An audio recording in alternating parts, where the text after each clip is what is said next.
रात 10 बजे की करीब थकी हारी नेहा घर पहुंची तो भाभी ने रूखेपन से कहा, दीदी तुम्हारा खाना ढक कर रखा है, चाहो तो गरम करके खा लेना।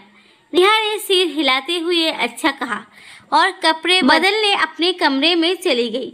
हाथ मुंह धोकर खाना लेकर वो कमरे में आई थी कि भाभी की बातें उसके कानों में पड़ी। अब तो हद हो गई, रोज ही रात को देर से लौटना, कभी खाना खाया तो ठीक, नहीं खाया तो ठीक, इन्होंने तो नाक में दम करके रखा है। मोहल्ले वालों का अन्य की बातें सुन सुनकर तो मेरे कान पक गए।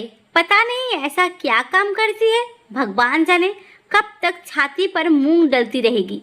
भाभी भैया से ये सब कह रही थी, अब तक भैया ने एक शब्द भी नहीं कहा था। इस पर खिंचती हुई भाभी बोली, आप बोलो भी, तुम्हारे ऐसा पाकर ही तो सिर पर चढ़ती जा रही है। कल ही दीदी से साफ साफ बात कर लो, वरना मैं ही पूछ लूँगी। इस पर भैया का कुछ धीमा स्वर कुछ धीमी आवाज़ में सुनाई दिया, अरे ऐसा गजब मत करना भगवान, उसी की कमाई से तो घर चलता है। कुछ और निर्णय ले लिया उसने तो पछताती फिरेगी। भूल गई क्या तो वो पिछले घटना, जब हमारे तंग करने पर गर्ल्स हॉस्टल रहने चली गई थी वो, तब घर में कैसे फांके पड़ गए थे, कितनी मुश्किल से मना कर लाए थे हम उसे। ये बातें नेहा के दिल में नस्सर सी चुभ रही थी। ये सब बातें अब तो आए दिन होने लगी थी। नेहा सुन सुन कर थक चुकी थी।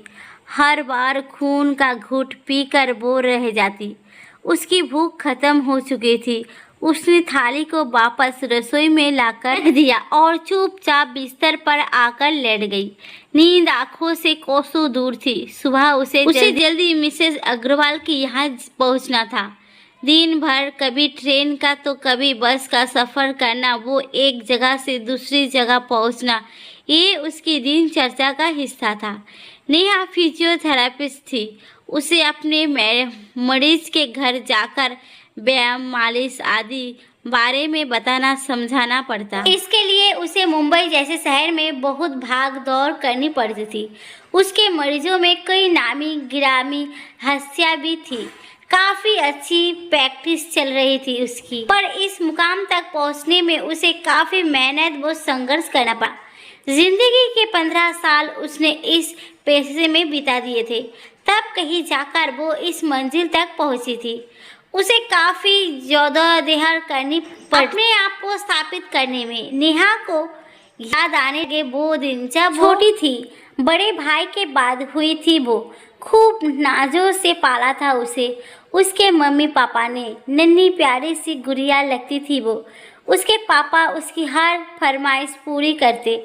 हमेशा कहते, नेहा की माँ देखना, एक दिन मेरी बेटी इतनी बड़ी अफसर बनेगी कि दुनिया इसके आगे झुकेगी। पढ़ाई में इतनी होशियार है और सुंदर भी है, इसके लिए तो मैं राजकुमार सा दूल्हा ढूंढूंगा। माँ भी पिता का समर्थन करती। उसके यहाँ कई पीढ़ियों से बेटी नहीं हुई थी। अंत बेटी की बहुत ख्वाहिश थी उसके पापा को, पर यही हालत तब खत्म सी हो गई जब एक और बेटी की चाह में उनके यहाँ और 6 बहनें लाइन से पैदा हो गई। पिताजी सब संभाल ही रहे थे कि एक दिन हार्ट अटैक में चल बसे। उस वक्त वो 10वीं कक्षा में थी। 7 बहनों में एक लौता भाई अधिक लाड़ प्यार से बिगड़ गया था। उसका मन पढ़ाई में बिल्कुल नहीं लगता था। वही नेहा पढ़ाई में होशियार थी। पिता की मृत्यु के पश्चात माँ ने भी खाट पकड़ ली। अब तो स्वयं की पढ़ाई, घर का काम, छोटी छोटी बहनों की देखभाल, सभी की जिम्मेदारी अकेले नेहा पर आ पड़ी थी। उसने पिता के मिले प्रोविडेंट फंड की रकम को बैंक में जमा करवाया तथा साथ ही ट्यूशन भी करने लगी। समय ने उसे वक्त से पहले ही परिपक्व बना दिया था। 12वीं के बाद उसने फिजियोथेरेपिस्ट का कोर्स किया। साथ ही घर परिवार, बहनें, सबकी जिम्मेदारियों को निभाती रही। उसके पिता के दोस्त थे मंगल सेन जी। उनकी सिफारिश पर उसे किसी प्राइवेट नर्सिंग होम में फिजियोथेरेपिस्ट का काम मिल गया। तब उसकी उम्र मुश्किल से 20 बरस रही होगी। तब से जो दो जहद शुरू हुई वो आज तक चल रही थी। बहनों को पढ़ाकर कुछ बनाकर एक एक को निपटाती गई। माँ बिस्तर पर लेटी लेटी बार बार बलैया लेती रही। भाई आवारा निकल गया, बूढ़ी सोबत में रहने लगा। उससे तो घर में कोई मदद मिलती नहीं थी, उल्टे वो ही नेहा से मांग मांग कर पैसे ले जाता। नेहा जब अपनी जिम्मेदारियों से मुक्त हुई तब पाया कि बालों में सफ़ेदी झलकने लगी थी। अपनी तरफ तो उसका ध्यान ही नहीं गया था। बीच बीच में जब कभी कोई रिश्तेदार उसके लिए रिश्ता लेकर आते, माँ किसी न किसी बहाने से टाल देती। वो भी अपनी जिम्मेदारियों को एहसास कर अपने सारे जज्बातों को जब्त कर लेती। भाई की भी शादी हो गई। शुरू में तो भाभी का व्यवहार सही रहा, पर बाद में वही भाभी अपने रंग दिखाने लग गई। घर में नेहा का स्थान सिर्फ पैसे कमाने वाली मशीन की तरह रह गया था। वो तो माँ भी कुछ बदल सी गई थी। बहू की हाँ में हाँ मिलाते हुए वो भी नेहा को ही बात बेबात दोषी ठहरने लगी। भाभी भी अपनी ही दुनिया में मस्त रहती। आए दिन कुछ न कुछ फरमाइश नेहा से करती रहती। कभी कहती दीदी आज बबलू की फीस भरनी है, तो कभी कहती आज कपड़ों के लिए पैसे चाहिए, या आज पिंकी कह रही थी कि बुआ से कहना मुझे साइकिल दिला दे। आदि आदि। नेहा भी भाई के बच्चों को माँ सा प्यार देती। अपनी सारी कमाई भाई भतीजे भतीजी वो घर पर लुटाती रहती। बहनों के खर्चे भी बढ़ते जा रहे थे। आज डॉली के यहाँ तीज आएगी, आज मंजू के बेटा होने का फंक्शन है, उसके यहाँ सामान जाएगा। जयपुर वाली बहन की मैरिज एनिवर्सरी है, उसके यहाँ अच्छा सा तोहफा लेकर भाई जाएगा। उसके लिए साड़ी, उसके सास ससुर के कपड़े, बच्चों के कपड़े, फल मिठाई जाएगी। उसका खर्चा आए दिन माँ की फरमाइश कुछ न कुछ लगा ही रहता। उसने कभी सोचा भी ना था कि उसे लाड़ करने वाली यही माँ, उसकी अपनी सगी माँ, इतनी बदल जाएगी। उसकी शादी का तो कभी ख्याल तक नहीं आया। ऊपर से कुछ कह दो तो घर में हंगामा। माँ का रोना धोना शुरू की। आज तेरे पिताजी जिंदा होते तो मेरी ये दशा तो ना होती। अपाहिज हो गई हूँ, तुम्हारे टुकड़ों पर पल रही हूँ। मैं तो हूँ ही करमजरी, मौत भी तो नहीं आती। माँ का बरबराना एक बार शुरू होता तो रुकने का नाम ही ना लेता। वो सुबह एक कप चाय पीकर जल्दी निकल जाती और शाम ढले थकी हारी लौटती। भाभी से ये कभी ना होता कि जहाँ बबलू पिंकी का टिफिन पैक कर रही है वही उसके लिए भी 2 पराठे सेक दे। हर महीने घर के खर्चों के लिए सारी कमाई हाथ में रख दे। उस पर भी ये जलाल भरी जिंदगी क्या यूं ही घुट घुट कर जीती रहेगी? क्या यूं ही चलती रहेगी जिंदगी? आखिर कब तक? सोचते सोचते उसकी आंख लग गई। अगले दिन जब उठी तो फिर तो सिर बहुत भारी था। मन नहीं कर रहा था तैयार होने का, पर घर पर रहकर भी क्या करती। दूसरे मिसेस अग्रवाल की अर्थराइटिस बहुत बड़ी हुई थी। उनका व्यायाम वो मसाज करने के लिए जाना ही था। बहुत पुरानी मरीज थी वो, उसकी फीस भी अच्छी मिलती थी वहाँ से। बेमन से तैयार हुई, एक कप चाय पीकर निकल पड़ी। उसके काम पर जाने के रास्ते में एक अनाथालय पड़ता था। वो जब भी विले पार्क ले उतरकर अपनी मरीज के घर तक पहुंचती, उस अनाथालय की ओर से ही उसकी दृष्टि उड़ जाती। कुछ समय से 4-5 साल का एक प्यारा सा बच्चा अनाथालय के गेट को अपने नन्हे नन्हे हाथों से पकड़ खड़ा हुआ उसे जाते टुकुर टुकुर देखता रहता। वो भी उसकी प्यारी सी मुद्रा पर दृष्टि डाले बिना ना रह पाती। काफ़ी दिनों तक ये क्रम चलता रहा।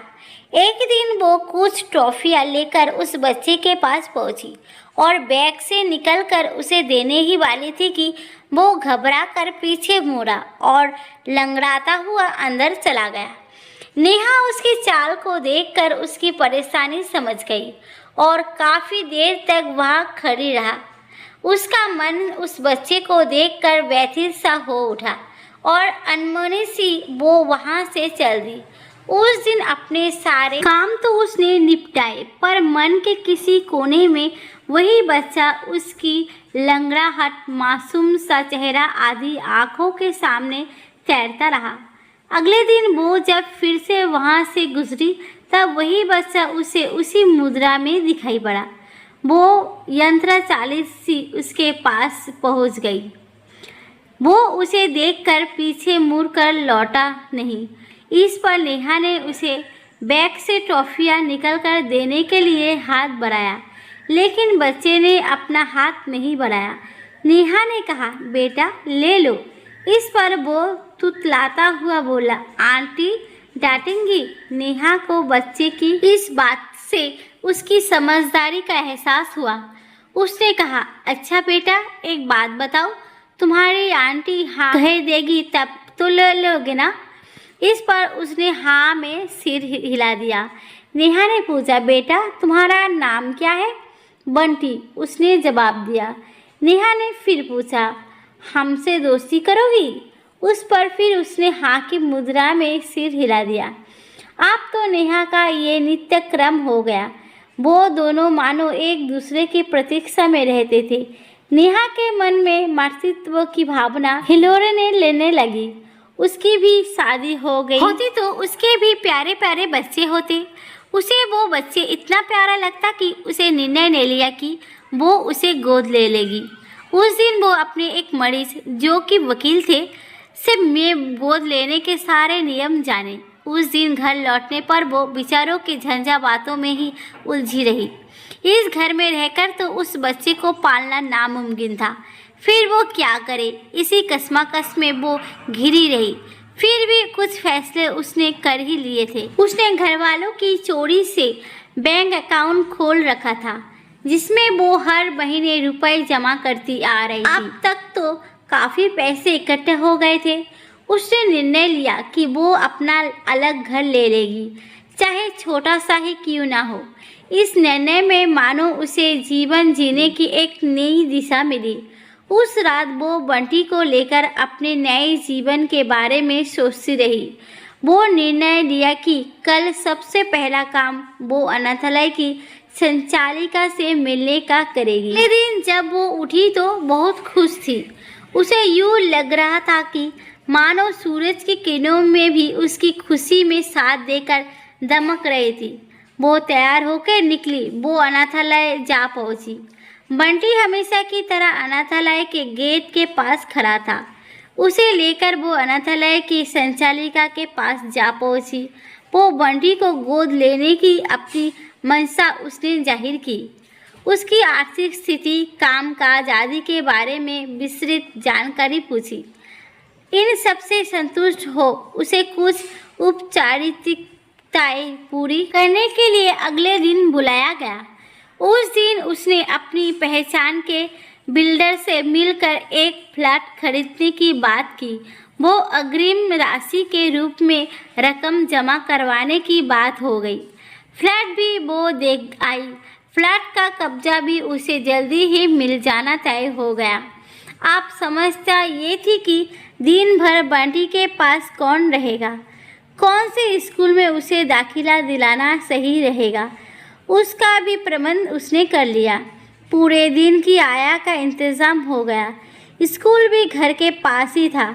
वहाँ भी नेहा दाखिले की बात कराई, फॉर्म वगैरह ले आई।